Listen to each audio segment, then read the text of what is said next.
When Sean Diddy Combs received his 50-month federal sentence, the response was instant shock, confusion, and disbelief everywhere. But according to Michael Franzese, a former Colombo crime family capo who knows life inside the system firsthand, Diddy's real challenges won't start until he steps behind those prison walls. Franzese suggests the sentence is only the beginning of a far tougher reality waiting for him. Nobody's looking to shank you. When you get into the higher institutions, when people are doing, a ton of time and there's no way you can benefit them, then you got a little more problem. Maybe if he'd be in a camp type situation, that's a possibility. But based on the lifestyle and what he's done and what he's accomplished, if he had to go behind those bars for a lot of years, I think that he may commit.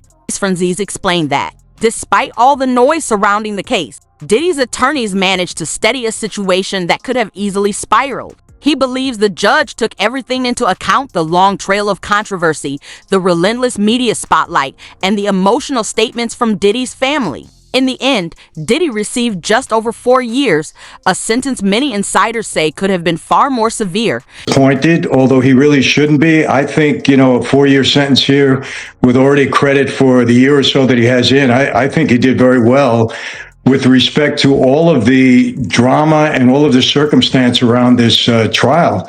There was a lot of bad stuff out there, and I'm not saying, I'm not passing judgment on that, but it just looked really bad, and he could have gotten up to 10 years or 11 years. So I think the judge, took everything into consideration. I think his family today made a very good plea for him, and I think he did very well. That's my opinion. So in your experience, like your own experience and other, inmates that you've seen go through it and then show back up at the, the cell block, how do they take this? Do they bury their head in the pillow and cry, or do they keep their head held high and just pack up their stuff and wait for their assigned new prison? Like, tell me everything. Well, everybody's different. I'm sure he went back was somewhat disappointed, so he's probably, dwelling on that. Hey, it could have been differently. Maybe I should have gotten out. Maybe he's a little bit upset, a little bit angry. I get it. All those Franzese noted that placement isn't as simple as a judge's recommendation. The Bureau of Prisons ultimately decides where someone like Diddy will serve time. And because of his celebrity status and the intense public focus on his case, a minimum security camp is highly unlikely. Those club-fed style facilities are designed for low-risk inmates with open grounds and minimal restrictions. Diddy's visibility makes him a security risk, which means a medium security prison is the far more realistic outcome. He's got to get ready. He'll spend a couple of weeks there until they designate him to a new facility. And he'll be a lot better off in prison than he is in the federal jail. At least there you can move around and you got some freedom on the yard and things like that. My thought is he'll collect himself, get himself together. There are ways for him to improve himself. They have the Bureau of Prisons now has a drug program. And if you're allowed to get into that drug program, you can knock as much as 18 months off your sentence. Now, I don't know if he'll qualify, if they'll allow him to go in, but he'll probably start to think about, okay, what can I do to reduce my time now? That's what everybody thinks when you get in there. Is there any way we can better ourselves? He's thinking about what facility they're going to send him to. I'm sure he spoke to his lawyers and he asked his lawyers to put in a facility that's close to his home, close to his family, a low or medium level. I don't think he'll get into a camp. Can you though? Does your request actually count? I mean, I thought the feds just put you where it works for them. I didn't think you get a say in it. Well, here's the thing. The judge, you could ask the judge to recommend. The Bureau of Prisons doesn't have to go along with the judge's recommendation, but it does help a little bit. They do try to sometimes satisfy the judge's request. You can put in a request, and sometimes they'll honor it. Sometimes. Franzese has lived in that system and knows exactly how different each level can be. He remembered his time in both low security camps and facilities with far tighter restrictions. At the camps, there were no fences, just open areas and a system built on trust. But a single mistake, a routine transfer, or an administrative issue could push an inmate right back into a harsher setting. He stressed that for Diddy, the real outcome won't just depend on the facility he's assigned to, but on how he carries himself once he's inside. Is the camp the lowest security and therefore more paddle and tennis and all the other things and what they call club fed or camp cupcake? Yeah, they moved me to a camp by accident at one point, and there's no fences or anything like that. And I wasn't there for too long because they realized they made a mistake and put me back in the medium security. But they tell you when you get there, listen, there's no fences. If you want to leave, you can leave. But when we catch you, we're going to add another 5 years onto your sentence. And while I was in that camp for 2 months, each month somebody ran away. I mean, they always try to do that. But yeah, he's thinking of that. Yeah, he's thinking of that. But a medium security is not that So bad. let me quickly go back though. Go back to that piece about he's high profile, so he won't get a camp. Why wouldn't he? I thought in a camp nobody's going to shank him because again they want out. The overriding factor there, I believe, is he's a guy with a lot of money. And I'll tell you, this happened to me when I went in there because of the profile I had, because of the way they wrote me up. I had everybody and their brother inmate trying to do a deal with me when I got out, a business deal. They need money. Because of the fact that he's a money guy, I think he's going to have more friends than he will enemies. And in a medium security, normally nobody's looking to shank you. When you get into the higher institutions, when people are doing, a ton of time and there's no way you can benefit them, then you got a little more problem. But in a medium security, I don't think he'll have an issue at all.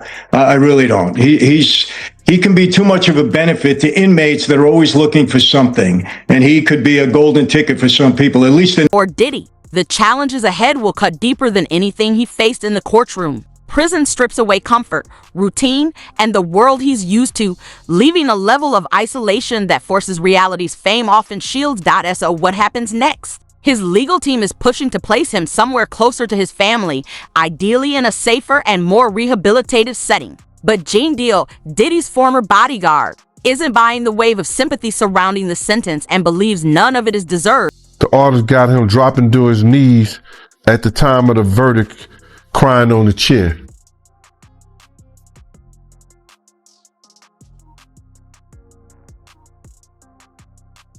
My heart goes out and it says, come and feed them beans. I can care less about his sadness. I can care less about him being in pain.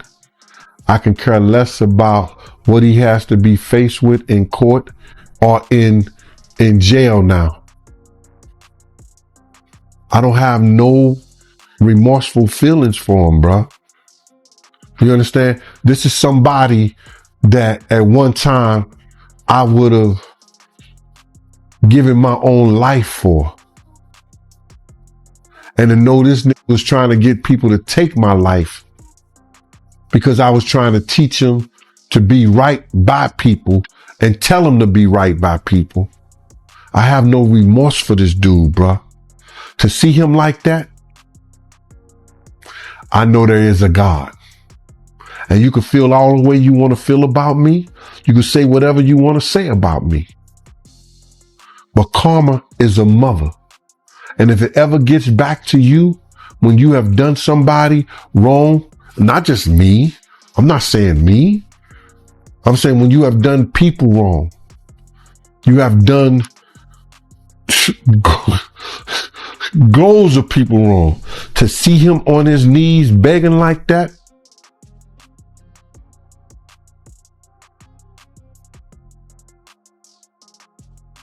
I would say something, but the LGBT community will be after me. So you'll never hear me say it. So I don't want to get in trouble with it. But bruh, I'm happier than the barrel of to see him like that. Monday, Diddy's legal team submitted a letter to Judge Arun Subramanian requesting a specific placement recommendation. They asked that the Bureau of Prisons consider FCI Fort Dix, a large low-security facility in southern New Jersey. Attorney Tenny Geragos argued that Fort Dix would give Diddy access to substance abuse programs while also allowing for easier family visits and a more supportive rehabilitative environment. Somebody who was trying to take me from mine. You understand? Was he thinking about when he was telling people to get at Big Gene, to do this to Big Gene? Was he thinking about what if them dudes would have did that? Would he been thinking about me? Nah, bruh. Would he broke down and start crying for me? Nah, bruh. I don't have no sympathy for him. To see him like that, I know God is good. And God showed him. He can make you, he can break you. And I'm going to say it again. You might get flagged for this.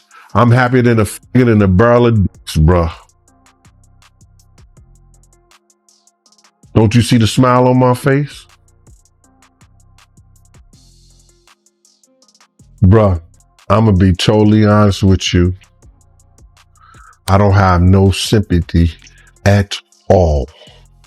Because I know he can play all the games he want to play.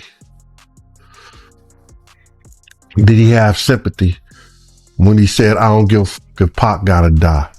I don't give a fuck if Big gotta die. Suge Knight can go to jail. Did he have any sympathy when he said to Wolf, I don't need you no more? Meech said, I don't need you no more. Set him off. Do you have sympathy when he told D Ferg, nah, I can't do that. Nah, I don't f with you. Nah, I can't do that like that. Did he have sympathy when he said to Wolf Mama, your son has delusions of grandeur. All he want to do is smoke weed and get high. Do you have sympathy for the notorious Big Mama? Talking about, I didn't go to the funeral. He ain't go to the funeral. Did he have sympathy for Craig Mack? Did he have sympathy for Black Rob to make sure he did the right thing by them? And he sure didn't have no damn sympathy for me when he told dudes to come at me. So looking at those pictures, bruh, I could tell you just like this, with no ifs, ands, and buts about it. Request also highlighted a program at Fort Dix known as RDAP, an intensive 9 to 12-month residential treatment course that helps inmates rebuild and can shave up to a year off their sentence. For someone with roughly 3 years left to serve, that reduction could be significant. Gene Deal, however, has a far harsher view. He has publicly suggested that Diddy is unlikely to change and feels the consequences he's facing are appropriate. Say, yo, listen here, man. This guy's life might be danger over here because people think that he has something to do with Pac. People think he has something to do with Biggie. Some of the people are still mad that he made making it a band walk to Brooklyn from, to get the cheesecake, and just around the corner from the Cheesecake Factory. So, Juniors. So it might be some dumb shit. So y'all need to get him out of here and ship him to Jersey because somebody gonna kill him over here. Those are good arguments, if you want to call it, but it's bullshit. He gonna get the same treatment no matter how much money he got from them correction officers. Because if they don't and they get caught giving him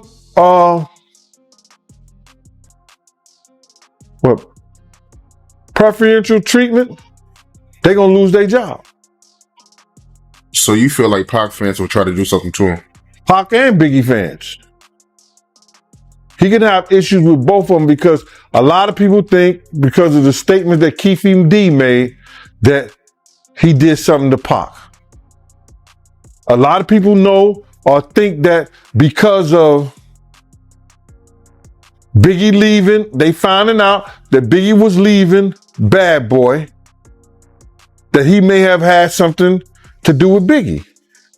People feel that way. You hear it all the time. You see it all the time on... Fort Dix has housed several recognizable figures over the years, which partly explains why Diddy's attorneys see it as an appealing choice. It's close to home, offers easier family access, and provides programs that support rehabilitation. But not everyone agrees it's the right fit. Christopher Zook is author of the Federal Prison Handbook and a consultant who guides defendants through the federal system, describes Fort Dix as far less predictable than it appears. He's noted ongoing issues there, including gang tensions, contraband concerns, and staffing shortages for someone with Diddy's visibility. Zookas warns that these conditions could create additional challenges. He also points out that long-standing loyalties and rivalries within prison culture can influence how certain inmates are perceived, especially when high-profile names or past controversies are involved. February, and you know, his defense is the reason why he killed Tupac is because of Puffy. Puffy, he put a hit out on him and Suge, and I don't know, man. It ain't looking too good for Puffy. Brother, you know what? With a trial, you need you can't only use circumstantial evidence. You have to have some kind of physical evidence. There's no physical evidence that Keefe D or has something to do with Pac's death. There's circumstantial evidence. There's people that could probably testify or what somebody told them or heard. So now, Keefe D lawyers and them did a great job when they did trial by judge, because the judge is looking for physical evidence. What ties Keefe D to Puff? What ties Keefe D to the murder of Tupac? And how could they prove that either one of them has something to do with it? Somebody would have to get on the stand and say that I saw him, he told me, and they want to have to believe them. The Bloods was laying people down, but behind Pac getting shot. It was a big, it sparked a big gang war out there. So if they want to pull Diddy into that, they got to mitigate circumstantial evidence. Anybody could be a witness for you, but what can they prove? Somebody is going to have to say, I heard this conversation. This was a handshake or a nod or something went down, and it's going to be hard to prove. It's going to be hard to prove. Unless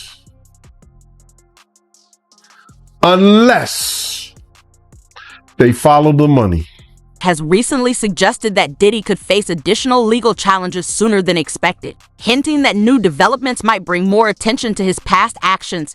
Next Voice low security prisons like Fort Dix are generally more relaxed than medium or high security facilities. Inmates have more freedom, but that freedom comes with responsibility. They must follow rules and stay out of trouble to keep privileges. Ultimately, the Bureau of Prisons decides where Diddy will serve his sentence. A judge's recommendation can influence the decision, but it isn't binding, and the Department of Justice has stated it won't intervene.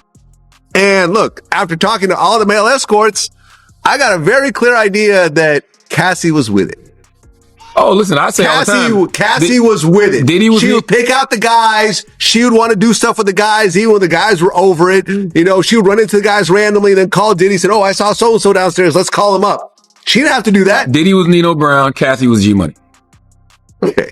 That's just a fact. Right. Like Diddy was. She was like, you know, Epstein and what's her name? Giselle. But what happened was, G-Money wanted out. G-Money got tired of, you know, the treatment that they were experiencing at the hands of Nino Brown. So they wanted out. I mean, we can't sit here and act like there wasn't, you know, text messages where she was, you know, explicitly saying like, look, man, you treat me like a rag doll. I'm somebody's child. Or, hey, this is not what I want to do right now. So, but to your point, yes. And she could have left at that point. Right? We saw her try to leave and we saw how that played out. He chased after her in a towel and pulled her to the ground and beat her up. Well, yeah, that was horrible, but that was one instance. The next day, that's all it takes. The next day, you could have left and never came back. It's easy to say that, but when you're experiencing that, it is. It's easy to say that, but when you're experiencing that kind of abuse at the hands of somebody, I can see why she would be afraid to just to just up and leave. And if you're thinking about it like this, if you're a person like her, you know where all the bodies are buried. Right. Diddy can't Wherever he ends up, navigating prison culture carefully will be essential. Next Voice reports from the sentencing hearing describe a highly emotional scene. In the Manhattan courtroom, Diddy became visibly overwhelmed as a video about his life was shown to the judge and those in attendance. He quietly apologized to Cassie Ventura, acknowledging the harm he caused and describing his behavior as shameful. He told the court he felt stripped of everything and expressed deep regret for his actions. In a recent interview, Charlemagne discussed the situation more broadly, suggesting that Cassie's long history around Diddy gives her insight into aspects of his life that carry significant weight, which may explain the intensity surrounding her statements.